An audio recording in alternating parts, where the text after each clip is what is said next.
வணக்கம். இது திருமதி செல்விகா சகாதேவன் விமோசனா இல்லத்திலிருந்து. நேற்று ஒரு செய்தியை பார்க்க கிடைத்தது.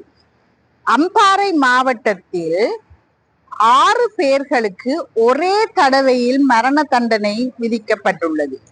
ஏன் இந்த மரண தண்டனை? அவர்கள் மது போதைப் பொருள் பாவனையில் ஈடுபட்டதை எதிர்த்து பொதுமக்கள் போராடியதுக்கு அவர்கள் பொதுமக்களை கொலை செய்து இந்த வாகனத்தை அவர்கள் மீது செலுத்தி இருக்கிறார்கள். இது நிரூபிக்கப்பட்டதும் இவர்களுக்கான மரண தண்டனை விதிக்கப்பட்டுள்ளது. இன்றைய காலகட்டத்தில் மனித உயிர்களின் பெறுமதி என்ன?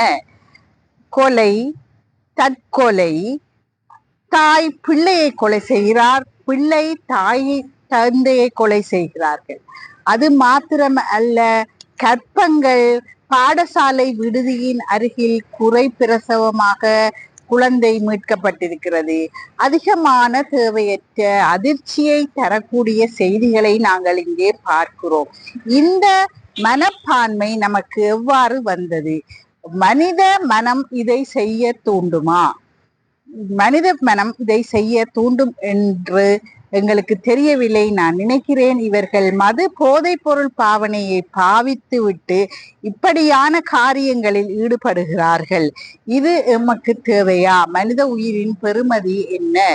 ஆகவே ஒரு பிள்ளையை தாய் பெற்றெடுக்கும் போது இந்த உலகத்திலேயே தான் மிகவும் அற்புதமான ஒரு தாய் என்று நினைத்து அந்த பிள்ளையை கையிலே எடுக்கிறார்.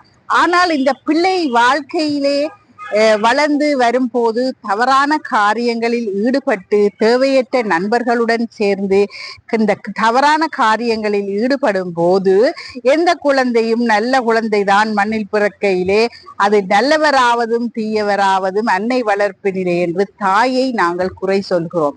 ஆனால் இது தாயின் குற்றமா? நாங்கள் சிந்தித்து செயல்பட வேணும்.